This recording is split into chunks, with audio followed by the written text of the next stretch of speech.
Wala nang maraming paligoy-ligoy pa, diretso sa punto na. Maiksi lang ang komentaryo, pero diretso sa punto. Maraming kuro-kuro, may tiwali, may totoo. Dito, sa Puntong Diretso tayo.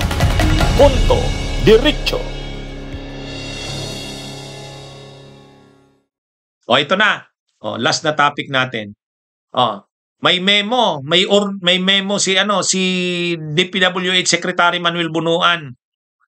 Hindi na muna pwedeng magbiyahe ang mga officials at empleyado ng sino mang official at empleyado ng DPWH.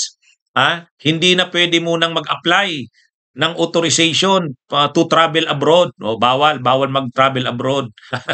Hindi na pwede. Ayan. Hanggang daw November, hindi pwede.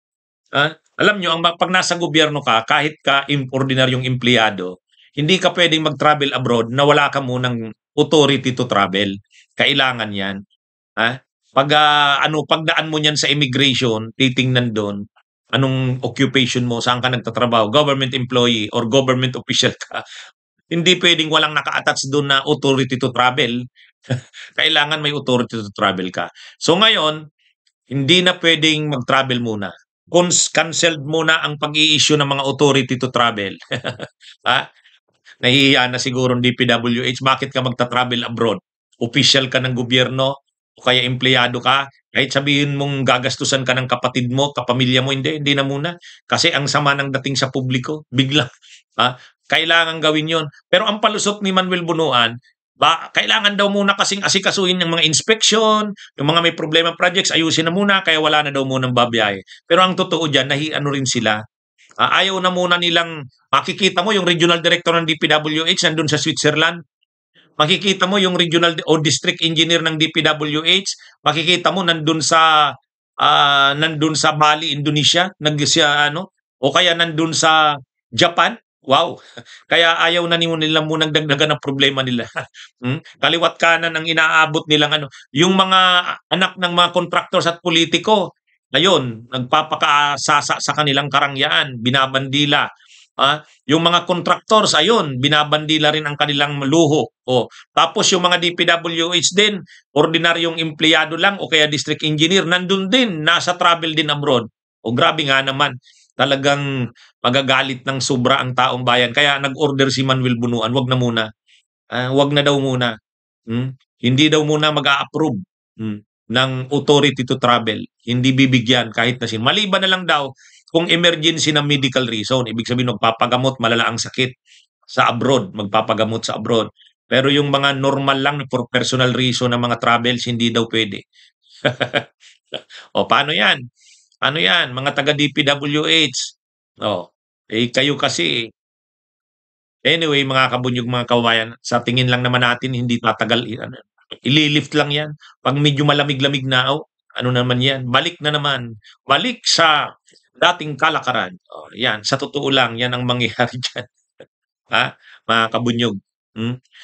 Bawal munang bumiyahe sa ibang bansa mga opisyal at kawani ng DPWH habang iniimbestigahan ang mga questionableng flood control project. Sa pinirmahang memo ni DPWH Secretary Manuel Bunuan, hindi muna maglalabas ang ahensya ng authority to travel abroad.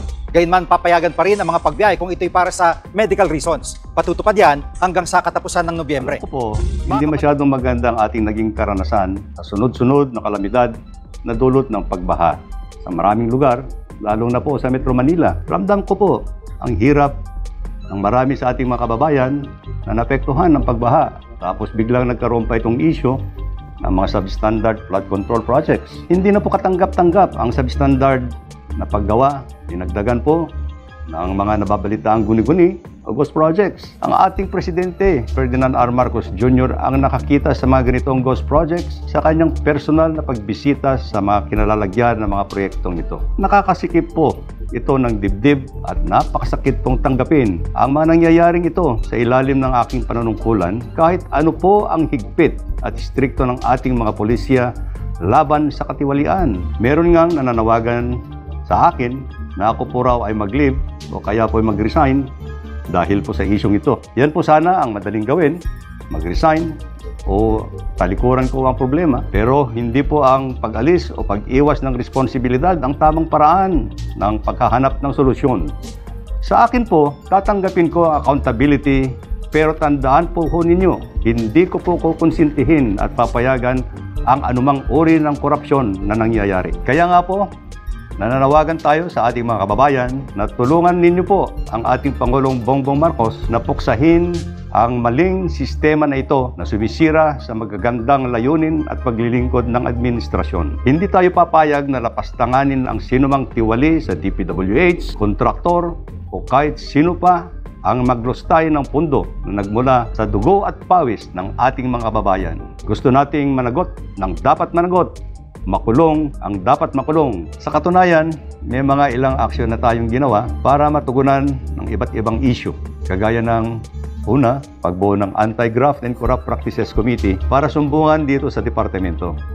Pangalawa, pagpataw ng preventive suspension sa mga empleyado ng Bulacan 1st District Engineering Office mula sa District Engineer, Assistant District Engineer, at lahat ng Section Chiefs. Pangatlo, pag-reassign po sa Regional Director ng Region 4B. Pang-apat po, pagpataw ng preventive suspension sa District Engineer ng Batangas 1st District Engineering Office na nagtangkang manuhol sa isang kongresista. Panglima, pag-reassign sa Regional Office ng mga Assistant District Engineer at lahat ng mga Section Chiefs ng Batangas 1st District Engineering Office.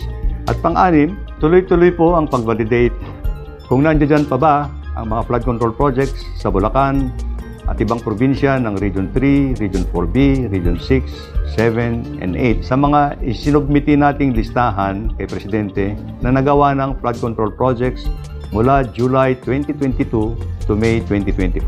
Samantala, meron nang sinasagawang fraud audit ng Commission on Audit sa mga kaduda-dudang proyekto sa Bulacan 1st District Engineering Office at hayaan na po natin na silang mag-imbestiga ayon sa kanilang mandato. Hangad po nating lahat ang kalutasan ng problemang ito na kagagawan lang ng ilang sangkot at mga iskalawag. Kaya po kami nananawagan na magtulong-tulong tayo. Taas noo ko pong sinasabi sa inyong lahat. Mas marami po ang matitino at mahuhusay na mga tao sa DPWH. Muli, hinihingi ko po ang inyong tulong na matukoy ang mga taong sangkot sa mga katiwalian sa mga paggawaing bayan. Bunyog, bunyog, halikan na kasama ka. Bunyog, kapag buklod ay may pag-asa. Luzon, Visayas, Mindanao, isa ang pananaw. Sa bagong Pilipinas ang bunyog isisigaw. Bunyog.